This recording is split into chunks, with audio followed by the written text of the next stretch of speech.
Hey guys, I'm Ryan, and you're watching Disney Channel. Go, what's yours?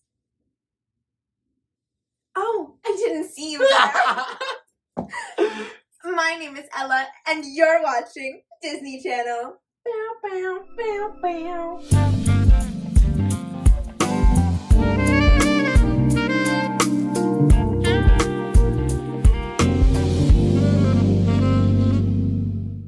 Hey, Hi, welcome to Crochet With, Gays. I'm Ryan. and I'm Ella. Ryan, what are we talking about today? We are talking about gay media. Real. The media is gay. The media is gay. Gay stereotypes. Gay movies. Gay movies. Gay ass movies. Yeah, how did we get to where we are? We were inspired by so many queer films, so many queer TV shows, so many queer cinema moments in time that really just... Cinema moments. Cinema moments. So many Cinema moments that really got us to where we are today. Mm-hmm. Ella, why don't we just do it? Let's just do it. Let's just do it. Ella, when you think about queer people and queer things in media, what comes to your mind?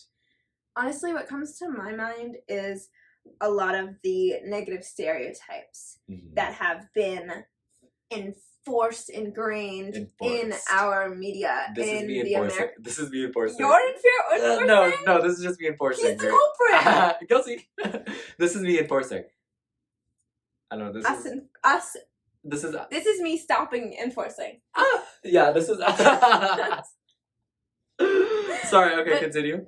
But, I feel like the way that the media portrays specifically queer women and lesbians, it's the most disgusting thing because it was made for the male gaze. Yeah. And not the male gaze. Not the male gaze. The male gaze. Male gaze, yeah. Yeah. Oh, yeah. And it's honestly disgusting because they fully fetishize lesbians when and fetishize queer women, and when we're literally trying to live for ourselves, not live for you. Yeah. And I feel like gay men are often seen as the gay best friend. Yeah. And often seen as the silly little side characters that don't really matter. Yeah. I think we've touched on this briefly in another episode, but the gay best friend is a very real stereotype in in queer media, and especially in it's usually in a straight show about some cis white girl, and then she has a gay best friend in her high school. That's just very common, and it's not, it's not very helpful. It doesn't really add anything to the community. It doesn't. Yeah. And it's the way it's portrayed, and it's the way that queer characters are always characters. They're queer for the plot, rather than just showing that queer people exist. Yeah. Not for the plot. Yeah. And it needs to be changed. And there have been very good changes. Yeah. Honestly, in the media, but the more that we see these stereotypes in the media, the more they're enforced in real life. Yeah. People saw you as the gay best friend, the gay girly back in the day. Yeah. Because of these shows that we were watching as children. Oh yeah. Yeah. I think that's queer people from the straight media perspective is a lot different from queer people from the queer media perspective. And I'm not saying I actually don't think that the queer media perspective is much better, if I'm being honest. Yeah. I feel even when a film is being made for a queer audience, it's usually cis gay white guys. Yeah. And it doesn't really do a lot either for the community, because I think it's also enforcing. There's this crazy, especially in gay men media, there's this crazy stereotype about the main character is this tiny little submissive bottom, and there's this crazy big masculine straight questioning bi-curious kind of top. Yeah. And it's a very annoying stereotype because it kind of gives off the idea of oh, this little bottom is the girl in the relationship, and the big guy is the man. It's base queer love stories off of heteronormative love stories and just try to fit us in those characters. And that's not how it works. There isn't stereotypical. There's not a man and a woman in a gay relationship. A man and a man. It's like, a woman and a woman. It's a they and a they. It's a they and a they. It's a they and a woman. Like, you don't understand. It's not. It's so frustrating. It's so frustrating. Because we just are who we are. You don't have to fit into these heteronormative stereotypes to be in a couple. Yeah. And, like, speaking of, like, queer shows, like, I've actually had a really hard time, like, after I came out, I really try to avoid, like straight rom-coms these days. But, like, it's really hard to find, like, Asian American, at least, representation in, like, queer media. I have to, like, I have never, like, I can't recall a single, like, well, actually, maybe Heartstopper. But other than that, there's, like, I've never seen, like, a queer... Actually, I think his character's straight anyway in Heartstopper, the Asian guy. Do you know what I'm talking about? I've never seen Heartstopper. Oh, I think, okay, well, there's one Asian guy in Heartstopper, and, like, I'm pretty sure he's supposed to be straight. I don't remember, though. Maybe I'm making that up. But, like, I literally go to, like, I have to, like, watch Chinese dramas and Korean dramas and Thai dramas and Japanese dramas to get, like, Asian American queer representation. And even so, it's, like, Asian countries are a lot more conservative with their fucking, like, or with their gay media. So it's, like, it never, like, really gets into, like, actual issues. Yeah. And, like, it would be so helpful for young people of color, to see themselves represented in queer media, to show, like, who they can be. Like, it's always important to see yourself in media. Yeah. And the fact that it's always cis, white, gay men. And when it is cis, white, lesbians, it's creepy. It's creepy as fuck. Yeah. We got serious. We got real serious. We got on a rant. And the rant is rant. I think the rant was needed. The rant was needed. And then there's also queer baiting. Queer baiting. But I think there's also a really interesting, like, I think queer baiting sometimes gets taken a little too far, in my opinion. You want to know what? I think queer baiting's also always bad. Yeah. No, but I'm like, I've seen people, like, again in Heartstopper, I know you haven't watched it, but, like, the main guy, like, he plays a gay guy, or at least a bi guy, queer person in the show. And he was, like, seen on a date in real life with a girl. Yeah. And then everyone was like, he's queer baiting because he's, like, playing a gay guy. But then he was quite literally, Kit Connor, he was forced out of the closet because he's bi in real life. And then, like, because he was getting so much hate for, like, going on a date with a girl, he was, like, forced out of the closet. And that was, like, crazy to me. I was like, let the man live. No, that is crazy. Yeah. To me, queer baiting is just really frustrating when I feel like people see queerness in the media and then think, oh, that's popular, and then will, like, commit queer baiting. Yeah. Like, yeah, and also, like, I know, like, everyone's a lot, like, it's, like, I feel like it's good to have a lot of queer representation in, like, in schools and stuff. Also, I feel like being queer was a trend at one point. It quite literally was. Yeah. And people who are very much so straight would, like, queer bait specifically just to get men's attention. And these are, like, women doing this. So they were just literally queer baiting for men, and that just then enforces that stereotype. The disgusing fetishization of lesbians. Yeah. Do you want to talk about movies? Moving on. Let's talk about movies. I love a movie. I love a good movie. I love a good queer movie. That's, like, my favorite thing. Warning, spoilers. Heads up, all these, we mentioned a lot of movies in this podcast, this episode, and we are not afraid to tell you the ending. Yeah. So be prepared. It's not in detail, but it happens. Yeah. So. Yeah. Don't click off. Where are you going? And my favorite movie, like, of all time, is tied with one other movie, but is But I'm a Cheerleader. But I'm a Cheerleader. Have you ever heard, listened to? No. experience? No.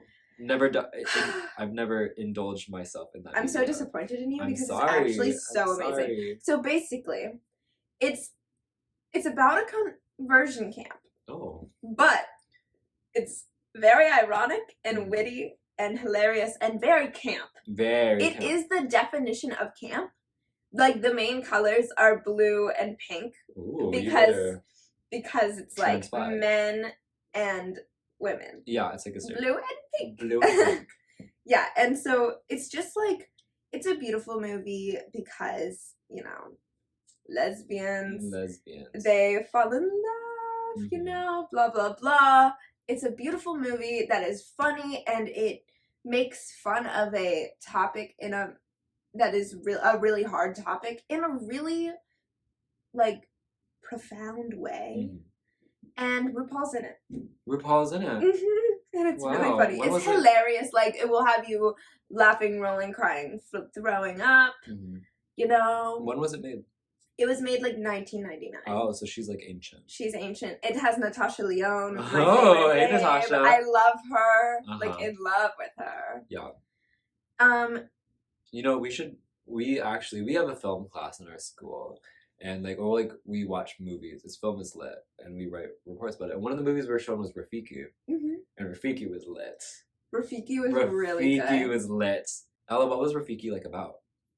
Rafiki was about these two lesbians in Kenya, and they were going through they met in the movie. It was a little bit of a rivalry because their fathers were running against each other in an election, so they weren't supposed to. It was kind of a Romeo and Juliet story. It was enemies to lovers. They had to deal, but then they had to deal with homophobia. So it got really like hard. But it was a really beautiful movie because it was like the tone of the movie, of the actual like film, would change. It would turn into like a pink, romantic, beautiful tone when they were together. And when they were apart, it was back to like city, like dull tone, dull. And it was such a beautiful, like visually beautiful, and like storytelling, of course, is beautiful, but the visuals were crazy. Yeah. Speaking of that, another movie we watched was Moonlight. Oh my god, Moonlight was crazy. Oh my gosh, Moonlight. I actually can't remember the actual story, but I know like we really analyzed like the camera like angles and stuff, and it was crazy. Like, it was filmed so well. It's beautiful imagery and beautiful lighting, especially. Oh yeah. Specifically, I love, personally, lighting wise, I don't know why we're going into film analysis, but lighting wise, I really love blue tones and yellow tones in the same composition. I think it's beautiful. So Moonlight was about this one guy, I forgot his name, but he was like, it showed like his stages of his life. Like, it started out him as a kid, and then him as a teenager, and then him as a full-grown adult. And then what my favorite part of the movie was the teenager years, because it relates to us obviously as teenagers, but there was just a lot that went on in his life as a high schooler and being queer, navigating it as a Black queer person especially. And I'm pretty sure like he went on like, he like kissed a guy for the first time, and then like he had to like fight the guy the next day or something, and it was like, he was like peer pressured into the social situation, and it was very it was a very real situation, at least. And it was something that really touched me. Yeah, and then like I remember in the end they like met up. Yeah. At the end, and that was like years after that situation, and that was beautiful. You know what I want to talk about? What do you want to talk about, Ella? How movies can be bad in a really good way. And how movies can be bad in a horrible, disgusting, offensive way. I wonder what movies you're talking about, Ella. Okay, wait, what is bad in a good way? Fire Island. Okay. Do you know what Fire Island is? I've heard of it. Okay, so it's a real place. Okay. That is like, it's basically only occupied by gay men. Yeah. Oh yeah. And then there's a movie about like this group of friends going there, and they always go there, and it's just a really fun movie. Yeah. And it's like bad in a really good way. Like you want to watch it. It's not like actual good film, but it's really, really enjoyable. It's like trashy, but like it's trashy. A little trashy. She's good though. Like I love her. Yeah. You know what's bad in a horrible, disgusting, offensive way? What is bad in a horrible, disgusting, terrible, fucking disgusting, trash, atrocious way, Ella? Love Simon. Did you ever read the book? No. Oh, maybe we should. I don't read. I don't read either. I'm illiterate. Me too. But Love Simon, wow. What a movie that was. Disgusting. I did watch that one. It's cis white gay man who doesn't like. Yeah. Who's being represented while other people should be the ones being represented, and it's also just like bad. Simon, like I can't. A character. Simon is a character. Simon was a character. Yeah, no. Do you have thoughts on it? No, I just remember like the intro was like, "Oh, I lived a normal life. Yeah. I'm like everything's normal." Yeah. And then this shook it up. Yeah. And I was like, "Okay, girl." I just. Ugh. Love Simon. You know what is kind of funny though? What? That is such like a trope. Mm-hmm. Lesbian period pieces. What's a lesbian period piece, Ella? Please enlighten the girls. Well, you know what a period piece is, right? Uh-huh. So like, 1800s, Victorian, Regency era, like any area. Please give me an example. Portrait of Lady on Fire. I've never heard Okay. of that. It's actually really good. There's actually like no music. Oh, so and it's a really long film, and it's in like French. It's giving silent film. It's giving black and white. It's giving. It's not. Giving hieroglyphics on the wall. That's what it's giving. It's giving ancient. It's not ancient. It's actually kind of new, and it's really good. But basically, it's like this girl. She had to be taken to the seaside because she was sick in the brain. Mm-hmm. Lesbianism is sick in the brain. Yeah. Yeah. And then she has to be given she needs help on this little like island that she's been taken to. So they hire like a lady servant. Wow. And then the ladies they serve. Oh, they serve. The lady servants serve. They did what they needed to do. They literally they fell in love. But it was a forbidden love because it was the 1800s. Wow. But it was also beautiful. Yeah. And it was a really good movie. But it is such a trope. Like, I know my friend is obsessed with SNL. Mm-hmm. Hey, Natalie. Hey, Natalie. And she, always pulls up this one SNL that's, about lesbian period pieces. Because there's just, so many. There's this weird, want for a lustful, lush lesbian period piece. There's this love for the 1800s Victorian oh yeah, the glamour. I just need to, all I have to do today is paint, and I just need to paint my lover. Oh yeah, that's just something we all want. One of my favorite queer films, have you watched it? It's on Netflix. It's called Young Royals. No, I have not. Young Royals. It's a film? It's a 2 seasons, 8 episodes each. It's crazy. It's crazy. Oh my gosh, no, because I've never been more. The main guy is white. He's a prince, but the other guy, he's Latino, I think, and he eats it up. Ooh. They both eat it up. Oh my god, because I don't know, it was it's societal norms too. He's the prince of some fucking European country. Yeah. And then he's but he's not allowed to be gay. Because that's gays, and you can't be a leader in gay. Yeah, look at us leading. Look at us leading. I did what Wilhelm couldn't. Anyway, that's his name. Oh. Yeah, but he was just he was the prince, so he couldn't. He had to keep it uphold an image, and he couldn't love the love of his life because he was the prince. Honestly, you know what I'm noticing? What? I feel a lot of queer films is just I can't love you, but I'm going to anyway. Literally. Yeah. Ryan, what did you make today? Oh, I haven't really gotten that far, if I'm being completely honest. But I'm in the midst of creating a little pink squid. I think my crocheting skills are so neat. It's so tidy. Yeah. And I've only gotten through 1, 2, 3 rows. Kind of. Yeah. How about you, Ella? Kind of. I finished up my square from last time, and then I started on this little white square. Oh my goodness. Giving checkers. It's giving chess. Ah. This is us giving checkers and chess. Thank you guys for listening, experiencing, living, laughing, loving, indulging. You're wonderful. We appreciate you. I hope share this, please. Yeah, I hope someone in the audience is crocheting with us and just listening. And that would be beautiful. Harmony. Comment what you're making. Let us know. Like, comment, subscribe, share, please. Yeah. Follow us on TikTok at Crochet with Kids. Yes. Yeah. Love you. Bye. Bye. Fuck.